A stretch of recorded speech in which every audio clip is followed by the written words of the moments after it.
সার এবং বিদ্যুৎ নিয়ে কিছু বিস্তারিত কথা বলবো। এখানে অনেকগুলো গুরুত্বপূর্ণ প্রকল্প পাস হয়েছে। এর মধ্যে আরেকটা ইম্পর্টেন্ট জিনিস আমি একটু বলতে চাই, সেটা হচ্ছে আমাদের সশস্ত্র বাহিনী রিলেটেড, সেটা হচ্ছে প্রতিরক্ষা মন্ত্রণালয়। আমাদের বিমান বাহিনীর আধুনিকায়নের কথা আছে। আমরা এর মাধ্যমে এই আধুনিকায়নের পার্ট হিসাবে বিভিন্ন মডেলের চতুর্থ প্রজন্মের MRCA, multi role combat aircraft, fighter aircraft, attack helicopter, VIP helicopter, UAV system সহ এগুলো চলমান রয়েছে। এই অর্থ বছরে বাজেট সাহায্য পাওয়া গেলে সেটা করা হবে, আদারওয়াইজ পরের বাজেটে এটা চলে যাবে। MRCA, J-10CE এবং অ্যাটাক হেলিকপ্টার একটি কমিটি কর্তৃক নেগোসিয়েশন মিটিংয়ের খসড়া চুক্তিপত্র হয়েছে। আমরা J-10 ফাইটার বাংলাদেশ কিনতে পারে, এই ধরনের আলোচনা আমরা মনে হয় খেয়াল করেছি। এখানে একটু যোগ করে রাখা ভালো, সাম্প্রতিক একটা রিয়াল এক্সপেরিয়েন্স আছে কমব্যাট সিচুয়েশনে। ভারত পাকিস্তানের যখন যুদ্ধ হচ্ছে, ভারতের ডেসর রাফাল ডাউন হয়েছিল এবং সেটা করেছিল চাইনিজ J-10। এই তথ্য এখন প্রতিষ্ঠিত। সুতরাং চায়নার তৈরি একটা মাল্টিরোল ফাইটার এখন পৃথিবীর, রাফালকে বলা হয় 4.5 জেনারেশনের সবচেয়ে আধুনিক ফাইটারগুলোর একটা, তার সাথে কমব্যাট সিচুয়েশনে খুবই ভালো করেছে।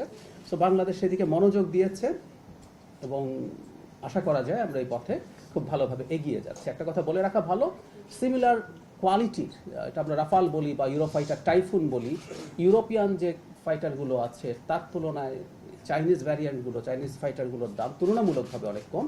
কিন্তু আবারও বলছি, সেটা একেবারে মুখোমুখি কমব্যাট সিচুয়েশনে সে বেটার পারফর্ম করেছে। নগদ নিয়ে এলো হার না মানা হার অফার। সর্বনিম্ন 10,000 টাকা রেমিটেন্স নগদে পাঠালে থাকছে স্বর্ণের হার জেতার সুযোগ।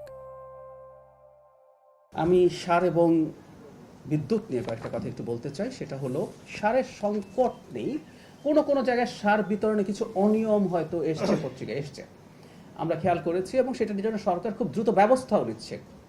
সেখানে দায়িত্বপ্রাপ্ত যিনি আছেন, সেটা কৃষি বিভাগের হোক, সেটা প্রশাসনের হোক, বদলি করা হয়েছে এবং নতুন মানুষ ওখানে দেওয়া হয়েছে। আমি একটু কয়েকটা তথ্য আপনাদের সামনে উপস্থাপন করি। দেশে পর্যাপ্ত মজুদ রয়েছে, অতিরিক্ত সার রক্ষিত আছে। আমরা নাম বলছি না এখন, দেশে খুব লিডিং একটা পত্রিকায় আজকে নিউজ এসছে সারের মজুদ নিয়ে কোনো সমস্যা নেই। কিছুটা সমস্যা বিতরণে আছে এবং আপনারা এটুকু সংবাদ মাধ্যমের কর্মীরা জানেন, সরকার বিতরণ ব্যবস্থায় কিছু পরিবর্তন আনতে যাচ্ছে, যেটা কৃষক এবং জনগণের স্বার্থে। সেটা নিয়ে কিছুটা অস্থিরতা, কিছু নতুন প্রসেসের সাথে অ্যাডজাস্ট করার সমস্যা, এগুলো হচ্ছে। কোনো ডিলার তার প্রতি অ্যালটেড যে পরিমাণ সার আছে সেটা তারা উত্তোলন করছেন না। এই ধরনের কিছু ঘটনার কারণে কোনো জায়গায় কিছু সমস্যা তৈরি হচ্ছে, তবে আমরা আশা করি এটা খুব বেশি কন্টিনিউ করবে না। কি পদক্ষেপ নেওয়া হয়েছে? প্রচুর সার আমদানির অনুমোদন দেওয়া হয়েছে, কোনো ঘাটতি যেন না হয়। 24 আগস্ট 2026 তারিখে সরকারি ক্রয় কমিটির বৈঠকে 3,65,000 মেট্রিক টন সার আমদানির অনুমোদন দেওয়া হয়েছে। এর ঠিক এক সপ্তাহ আগে কানাডা, রাশিয়া এবং সৌদি আরব থেকে আরও 1,15,000 টন অনুমোদন দেওয়া হয়েছিল। ডিলারদেরকে কড়া নির্দেশ দেওয়া হয়েছে, তারা যেন সার উত্তোলন করেন এবং সেগুলো যে পরিমাণ সার তাদেরকে অ্যালোকেট করা হয়েছে সেটা যেন তারা বিতরণ করেন। আমি আরেকটা জিনিস একটু বলে রাখি, আমাদের সাম্প্রতিক মজুদটা একটু বলে রাখা দরকার আছে।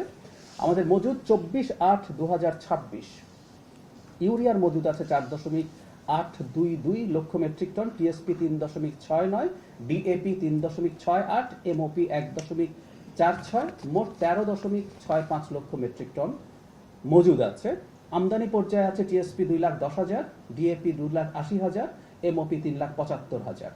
আরও অনুমোদন হয়েছে টিএসপি 60,000, ডিএপি 1,20,000, এমওপি 1,15,000। আমরা আশা করছি আমাদের সরবরাহে ঘাটতি নেই। যদিও এটা একটু বলে রাখা ভালো, আমি আমার প্রিভিয়াস ব্রিফিংয়ে বলেছি, মধ্যপ্রাচ্য সংকটের কারণে এটা আমরা সরকার মনোযোগী আছি, এজন্যই এগুলো করা হচ্ছে। হরমুজ স্ট্রাইট নিয়ে আমরা যখন কথা বলি তখন আমরা জ্বালানির কথাই বেশি বলি, কিন্তু পৃথিবীর সারেরও অ্যারাউন্ড 25% হরমুজ দিয়েই পরিবাহিত হয়। তো আমরা এই ব্যাপারগুলোতে সতর্ক থেকেই কাজ করব, কারণ খাদ্য নিরাপত্তা সবার আগে। এই প্রসঙ্গে একটু যোগ করে রাখি, সেটা হচ্ছে খাদ্য উৎপাদন সামনে কেমন হবে সেটা নিয়েও কিন্তু গ্লোবালি আলাপ হচ্ছে। এল নিনো বলে একটা প্রাকৃতিক ফেনোমেনন আছে, যেটা এই বছর এবং আগামী বছর যে এল নিনোটা হতে যাচ্ছে, বলা হচ্ছে রেকর্ডেড হিস্ট্রিতে সবচেয়ে খারাপ এটা হতে পারে। সো আমাদের এই আনসার্টেনিটিগুলো আছে, সরকার নিশ্চয়ই এগুলোতে মনোযোগী থাকবে। বিদ্যুৎ জ্বালানির সর্বশেষ পরিস্থিতি নিয়ে যদি একটু বলি, সংকট মোকাবেলায় সরকার কি করছে। এখনও আপনারা খেয়াল করেছেন যে গ্যাসের সরবরাহ পূর্ণ মাত্রায় প্রতিস্থাপিত হয়নি।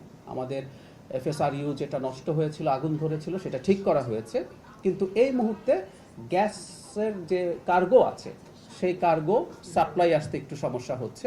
সেটা হলে এর মধ্যে ঠিক হয়ে যাবে। সরকার কী করছে আমরা একটু বলতে চাই। শিল্পোক্তাদের কারখানা টিকিয়ে রাখতে গ্যাস ও বিদ্যুৎ বিল এককালীন না দিয়ে 12 মাসের কিস্তিতে পরিশোধের সুযোগ দেওয়ার পরিকল্পনা হচ্ছে। ব্যবসায়ীদের সংখ্যা গুজব দূর করতে নিয়মিত অফিসিয়াল ব্রিফিং দেওয়া হচ্ছে। আরও কী পদক্ষেপ নেওয়া হচ্ছে সেগুলো যদি একটু বলি। কয়লা ভিত্তিক বিদ্যুৎ উৎপাদন বৃদ্ধি, শিল্প কারখানার জন্য প্রাকৃতিক গ্যাস বাঁচাতে এবং গ্যাসের উপর চাপ কমাতে কয়লা ভিত্তিক বিদ্যুৎ কেন্দ্রগুলোর উৎপাদন সর্বোচ্চে নিয়ে যাওয়ার জন্য বলা হয়েছে। ভোলা গ্যাস পাইপলাইন প্রকল্প, আমাদের ভোলার মাননীয় এমপি আছেন, ভোলার নতুন গ্যাস ক্ষেত্র থেকে জাতীয় গ্রিডে দ্রুত গ্যাস যুক্ত করতে 500 কোটি টাকা ব্যয়ে একটি জরুরি পাইপলাইন নির্মাণের সম্ভাব্যতা যাচাই সম্পন্ন হয়েছে। এটা দ্রুত বাস্তবায়ন করা হবে। আমরা এই আলাপ করেছি, ভোলায় কমার্শিয়ালি ভায়াবল গ্যাস মজুদ আছে, কিন্তু সেটা কিভাবে আনা হবে নানান আলোচনা ছিল। পাইপলাইন না, ওটাকে LNG-তে কনভার্ট করে আনা হবে, সো এটা খুব দ্রুত হবে। ঘরোয়া গ্যাস অনুসন্ধান, বিদেশি আমদানির উপর নির্ভরতা কমাতে দেশীয় উৎস থেকে 1750 MSDFT গ্যাস উৎপাদনের লক্ষ্যে 150টি কূপ খনন ও পুনঃখননের নির্দেশ দেওয়া হয়েছে। আমরা এ আলাপ প্রচুর করেছি। আমাদের মাটিতে মানে কমিয়ে ধরলেও আমরা অনেক, আমি একদিন একটা সংখ্যা বলেছি, আমাদের অনেকেরই সার্ভে আছে, 40 TCF বা 50 TCF হতে পারে। মানে আমাদের বাৎসরিক সম্পূর্ণ চাহিদা হচ্ছে 1.3 or 1.4 TCF এক্সিস্টিং অবস্থা। অর্থনীতির আকার বাড়লে হয়তো এটা 1.5-2 হবে। তার স্টিল আমাদের কত পরিমাণ গ্যাস আছে আমরা নিশ্চয়ই বুঝতে পারছি।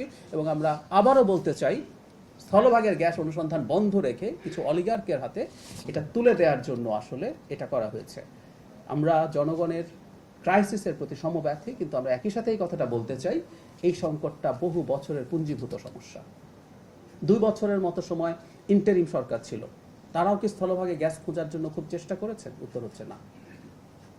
সৌভাগ্য তাদের, এই কথাটা একটু বলে রাখা ভালো, সৌভাগ্য তাদের তখন মধ্যপ্রাচ্যে যুদ্ধ হয়নি।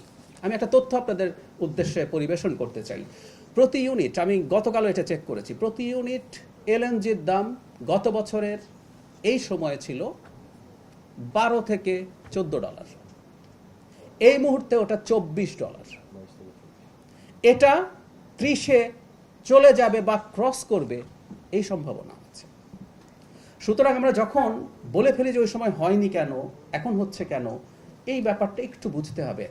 দিনের শেষে আমরা অনেক বেশি গ্যাস এনে মারাত্মক রকম সাবসিডি দেব, নাকি আমরা কিছুটা লোডশেডিং মেনে নেব? শর্ট টার্মের কথা বলছি, আমি বলছি না এটা আমাদের চিরকাল করতে হবে। সেই সিদ্ধান্তের একটা জায়গায় আমার মনে হয় আমাদের আসতে হবে। এটা আমরা জানি না আসলে কোন দিকে যাবে। ইউরোপ তার, আমি আগেও একদিন বলেছি, ইউক্রেন যুদ্ধের পর থেকে ইউরোপ LNG-র উপর ডিপেন্ডেন্ট হতে শুরু করেছে, কারণ সে রাশিয়া থেকে নর্থ স্ট্রিম পাইপলাইন দিয়ে গ্যাস নিতে চাইছিল না, কারণ ওর সাথে যুদ্ধ আছে। সো তারা বিরাট ক্রেতায় পরিণত হয়েছে।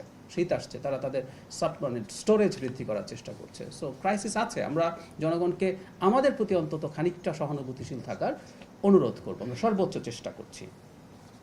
মাননীয় প্রধানমন্ত্রী মালয়েশিয়ার প্রধানমন্ত্রীকে ফোন করেছেন গ্যাসের জন্য, আপনারা নিশ্চয়ই তথ্য জানেন। কাতারের সাথে আলোচনা হয়েছে। আরও যারা আমরা জানেন, আমরা যে স্থায়ী চুক্তি করি বা দীর্ঘমেয়াদী চুক্তির মধ্যে দুটো দেশের মধ্যে বেশি আমরা কাতার থেকে, কাতার আর ওমানের সাথে আছে, সেখানে রীতিমতো আমাদের মন্ত্রী এবং উপদেষ্টারা গেছেন নতুন করে যাতে সেখান থেকে কিছু পাওয়া যায়। আমরা আশা করি আমরা সমস্যা সহনীয় অবস্থায় যাব। এবং মাননীয় অর্থমন্ত্রী যেটা বলেছেন, রিয়াল কথাটা বলা ভালো, যথেষ্ট ভালো একটা অবস্থায় যেতে আমাদের 2 বছরের মতো সময় লাগবে। আবারও বলছি, মানে এই না বাকি সময়গুলো আমরা আগের চেয়ে খারাপ থাকবো, আমরা আগের চেয়ে খারাপ থাকবো না আশা করছি। কিন্তু এটা বলেই শেষ করে, আমাদের যে ডিমান্ড ছিল 400 কোটি CFT প্রতিদিন, সেটা বহুদিন থেকে 270-80 কোটি CFT-র মধ্যে ছিল। যদি সেটা থাকে, ঘাটতি তো আগেই ছিল আসলে। আরেকটা কথা মনে রাখতে হবে, অর্থনীতির সাইজ তো বাড়ছে, আর বিশেষ করে একটা নির্বাচিত গণতান্ত্রিক সরকারের সময় অর্থনীতি অনেক ফাস্ট গ্রো করার প্রবণতা থাকে, ফলে ডিমান্ডও এনার্জির বাড়তে থাকে। সো এই সব কিছু মাথায় রেখে আমরা এরকম একটা সময়ের কথা বলছি, এবং আমরা গ্র্যাজুয়ালি ভালোর দিকে যাবো ইনশাআল্লাহ।